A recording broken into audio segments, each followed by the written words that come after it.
नमस्कार, प्रादेशिक समाचार के साथ मैं आसिया नाजली। पहले मुख्य समाचार। प्रधानमंत्री नरेंद्र मोदी आज कर्नाटक में वैश्विक निवेशक सम्मेलन इन्वेस्ट कर्नाटक 2022 के उद्घाटन समारोह को वीडियो कॉन्फ्रेंसिंग के माध्यम से करेंगे संबोधित। केंद्रीय मंत्री अर्जुन मुंडा ने सरायकेला की कुचाई में 13 योजनाओं का किया शिलान्यास। कहा, केंद्र सरकार ग्रामीण अर्थव्यवस्था को सुदृढ़ बनाने के लिए प्रतिबद्ध। मुख्यमंत्री हेमंत सोरेन आज साहिबगंज में आयोजित आपकी योजना आपकी सरकार आपके द्वार कार्यक्रम में लेंगे भाग। और देवघर में डेंगू के 5 संदिग्ध मरीज मिले, सभी संदिग्धों का प्राथमिक उपचार शुरू। और अब समाचार विस्तार से। प्रधानमंत्री नरेंद्र मोदी आज कर्नाटक में वैश्विक निवेशक सम्मेलन इन्वेस्ट कर्नाटक 2022 के उद्घाटन समारोह को वीडियो कॉन्फ्रेंसिंग के माध्यम से संबोधित करेंगे। यह सम्मेलन भावी निवेशकों को आकर्षित करने और अगले दशक के लिए विकास एजेंडा निर्धारित करने के उद्देश्य से आयोजित किया जा रहा है। 2 से 4 नवंबर तक बंगलुरु में आयोजित होने वाले 3 दिवसीय सम्मेलन में 80 से अधिक सत्र होंगे। उद्योग जगत के शीर्ष कारोबारी इसमें भाग लेंगे। सम्मेलन में कारोबार से जुड़ी प्रदर्शनियां और भागीदार देशों के सत्र भी होंगे। भागीदार देशों में फ्रांस, जर्मनी, नीदरलैंड, दक्षिण कोरिया, जापान और ऑस्ट्रेलिया शामिल है। निवेशक सम्मेलन से कर्नाटक को विश्व के समक्ष अपनी संस्कृति प्रदर्शित करने का अवसर भी मिलेगा।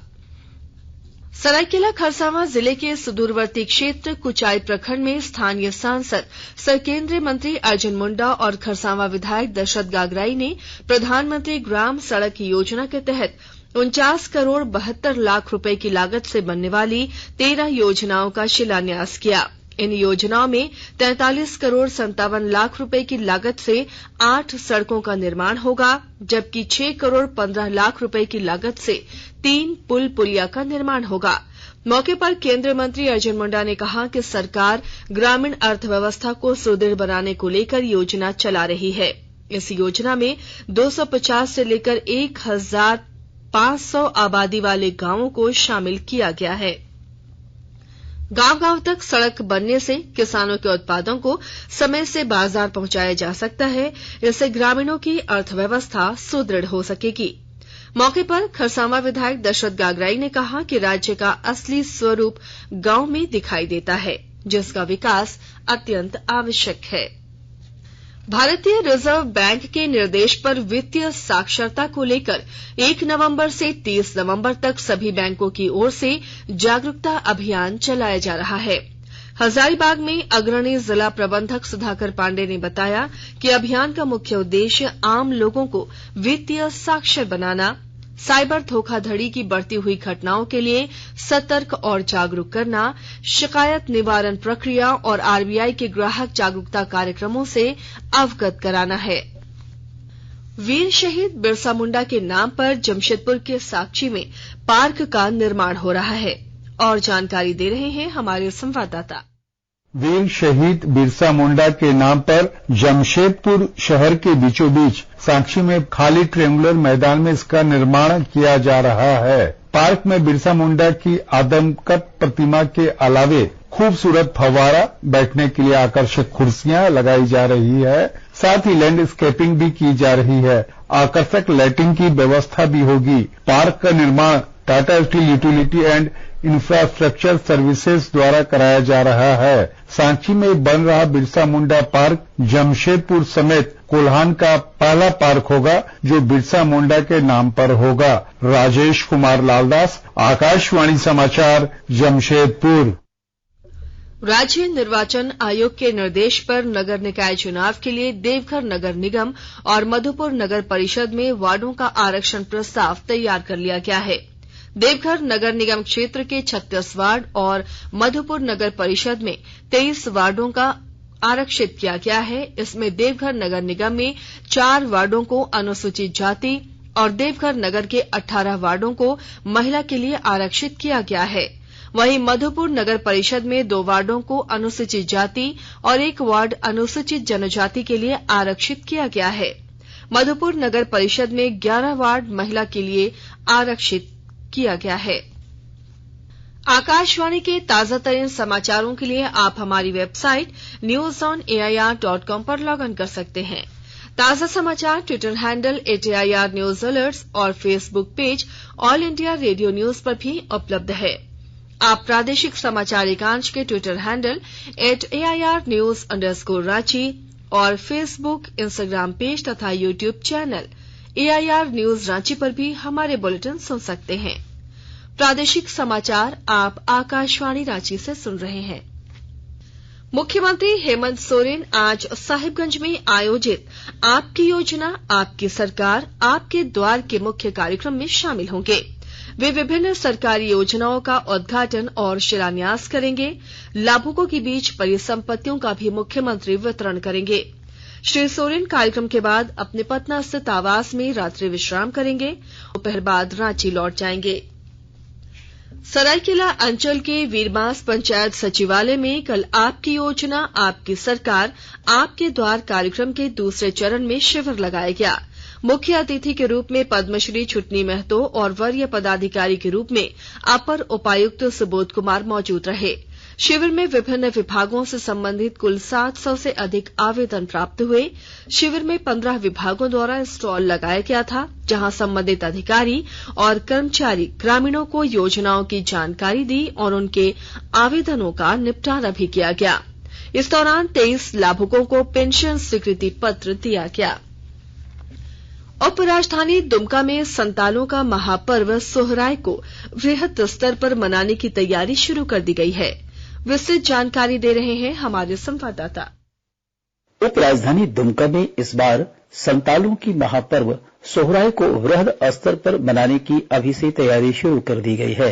इसे लेकर विभिन्न आदिवासी संगठनों ने दुमका के आउटडोर स्टेडियम में बैठक की और साझा कार्यनीति बनाने की पहल की है।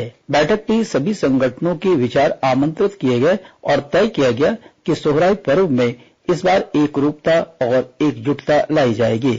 इसे लेकर आदिवासी संगठन 5 नवंबर को फिर बैठक करेंगे। गौरतलब है कि संताल परगना में 5 दिनों का सोहराय पर्व दीपावली की जगह जनवरी के प्रथम सप्ताह में अलग अलग गांवों में अपनी सुविधा अनुसार अलग अलग तिथियों को मनाया जाता है। RK नीरद, आकाशवाणी समाचार, दुमका। देवघर में डेंगू के 5 संदिग्ध मरीज मिले हैं। इनमें से 3 संदिग्ध मरीजों का इलाज सदर अस्पताल में कराया जा रहा है। एक मरीज का इलाज निजी क्लिनिक में कराया जा रहा है, जबकि एक मरीज को मधुपुर अनुमंडल अस्पताल में भर्ती कराया गया है। संदिग्ध मरीजों के घर में स्वास्थ्य विभाग फॉगिंग करा रहा है। लार्वा टेस्ट के लिए विभाग सैंपल भेजा जाएगा।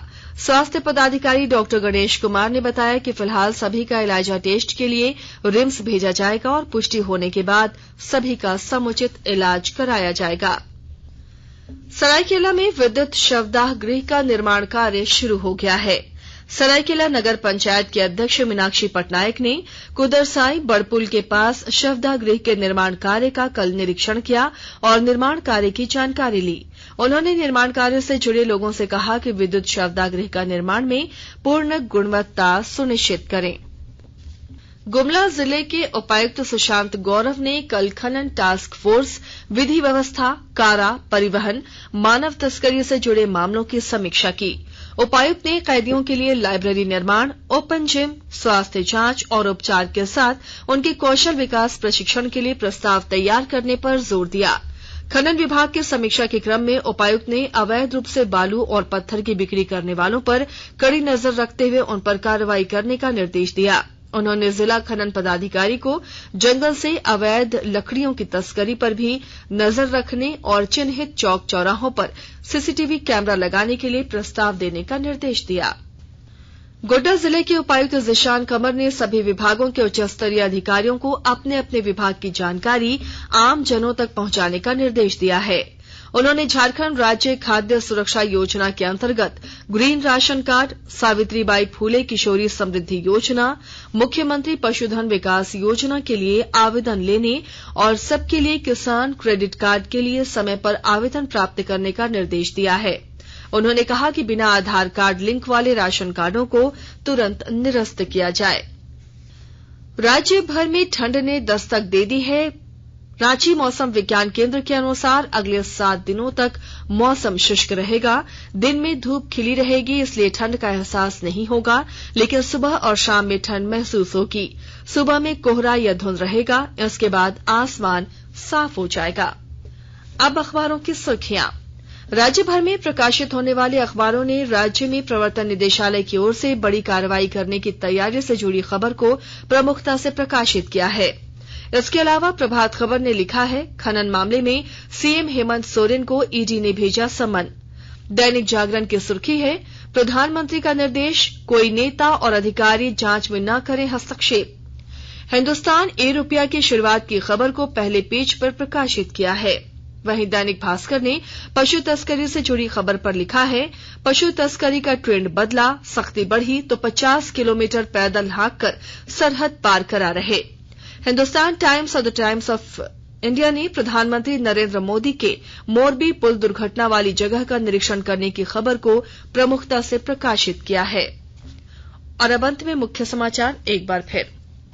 प्रधानमंत्री नरेंद्र मोदी आज कर्नाटक में वैश्विक निवेशक सम्मेलन इन्वेस्ट कर्नाटक 2022 के उद्घाटन समारोह को वीडियो कॉन्फ्रेंसिंग के माध्यम से करेंगे संबोधित।